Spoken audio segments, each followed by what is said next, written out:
Thalita Alencar is set to go down against Rayan dos Santos. This is gonna be not much entertaining fight to watch. Thalita Alencar fought to a draw against Stefano Luciano at Dana White Contender Series, and Dana White gave both of the fighters a contract. I mean, Thalita Alencar has great submission skills, but she didn't look perfect against Kelsey Arneson or Karen Quintero.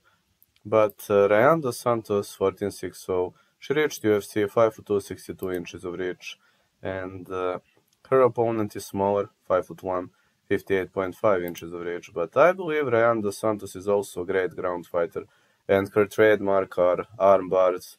So I believe this is going to be a great ground war, and I don't see a finish in this fight, which might be a problem. I really don't see a finish in this fight, but I have a feeling this could go all the way. I'm gonna say over 2.5.